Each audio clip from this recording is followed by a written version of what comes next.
I think I'll give you a bit of a tour of my facilities, my backyard and the various workshops I've put in. Let's take you on a bit of a tour. So, this is my backyard, 110 feet long and 50 feet wide, which is pretty big by UK standards. Normally a quarter this size if you're lucky. And that's one of the reasons why I bought this place, because it was big enough to do everything I wanted.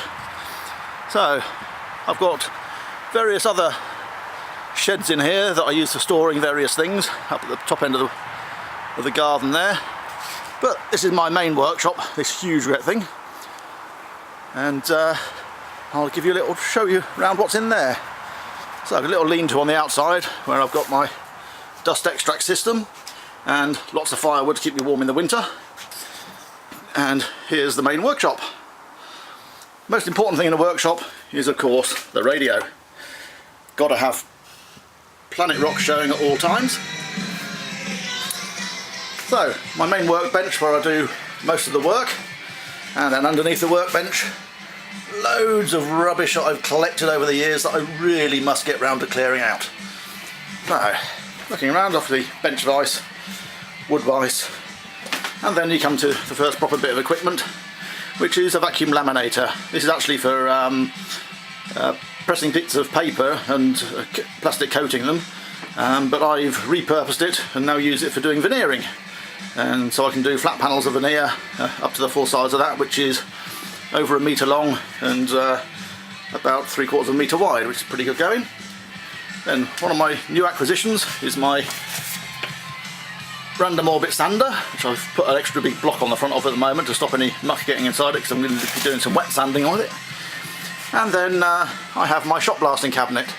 Now this is for removing rust off of metal, but it's also good for bringing out the wood grain. By putting a bit of wood in there and blasting it, it'll take away all the soft bits of the wood, leaving the harder bits of grain, and it really raises the grain and makes it look very pretty. A bit cartoon-like at times, but pretty. Here's a router table. Unfortunately the electrics have gone a bit wrong, so I'll need to do a bit of rewiring. That's why it's in that sorry state at the moment. Then I have my linisher, and then my jointer, which is the latest bit of kit I've acquired. £32 on eBay. Can't be bad. There was one that went the previous week for over £100, so I'm really quite chuffed with that, and it's a really solid bit of cast iron there, so I'm really pleased with that. Right, behind that I have my welding and brazing hearth where I can get my blow torches out. Underneath the bench I've actually got the arc welding kit, so I can do all my welding stuff in this corner.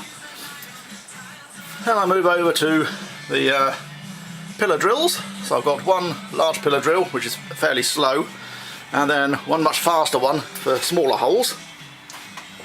Obviously storage all the way around for all sorts of different bits and pieces. Lots of drawers, more drawers than I really know what to do with. Then I have got my lathe. This is my ML7 and allows me to turn all sorts of bits and pieces and prototype things. Then we have a wheel sander, or sanding wheel, which gets up to quite a good lick, and because it's a big heavy lump it keeps going, so it's good for doing angles and bits and pieces on different bits of wood. And I've been using this bed that I put on here now to allow me to get nice 45 degrees angles as I grind things on there. Then I've got my wire brush on this end and the grinding wheel on that end for sharpening various bits and pieces, and a basic little milling machine so I can make slots and grooves into metal plates should I need to. Tool chest with lots of tools in it, and then my bandsaw. Bandsaw normally has a protector or a guard over the blade. I've had to remove it because part of Jabberwocky requires me to do a full height cut from about there all the way down to the bed, so I need to be able to access the whole of the blade, so I've temporarily taken that off, and I really must put it back on before I injure myself somehow. In the middle of the workshop I have my table saw all set up there, and hidden underneath the table saw is my planer thicknesser, which I can lift up onto the top of the table saw and use it up there when I need to reduce a bit of wood down to the correct thickness. And the most recent bit I've put into my workshop is the ventilation system that runs all the way along there, all the way over to the bandsaw.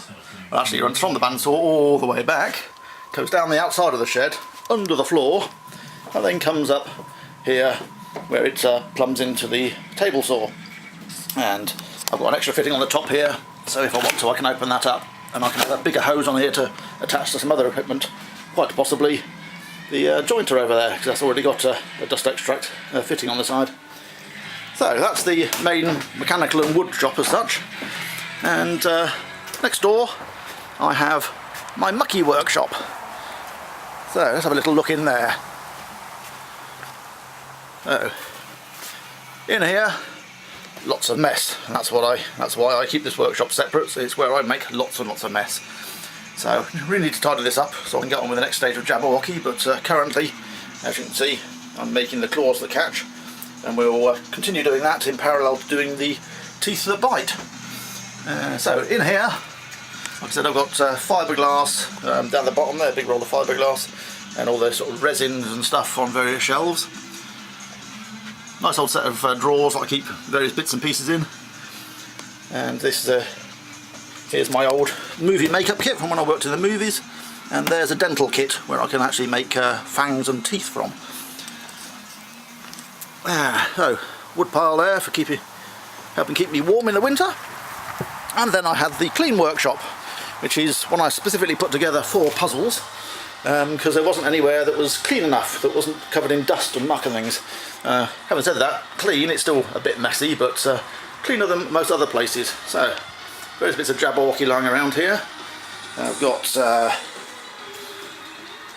brass angles that I've had made up, and these little corner pieces that are to go on the corners of the chests. Unfortunately, they've been made rather shoddily, so I've got to do a lot of extra finishing work on those. The whole point of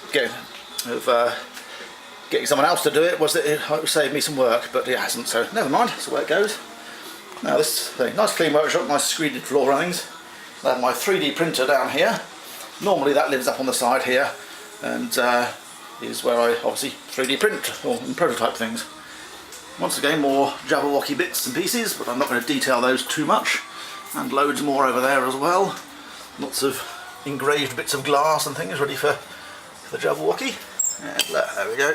And there's a Cheshire Cat, isn't that lovely? Woo, you see me, woo! Right, and that's that. I have my laser cutter and engraver. So this allows me to do the engraving on the glass there. It also allows me to cut thin bits of wood and plastic and things, which is jolly useful. And let's see, what else have I got around here? Oh yes, I've got down the bottom there is the original prototype Jabberwocky, and you can tell by the extra banding on it. And then that one there is the one that I had in Paris at IPP. And there's the display case. And then there's an oven there that I use for warming things up, should I need to. So that's basically a brief tour of my workshops. So I hope you enjoyed it, and I'm going to go back now and enjoy my cup of tea. And as I like to point out, the amount of work on Jabberwocky is nicely encompassed by what my cup says. See ya!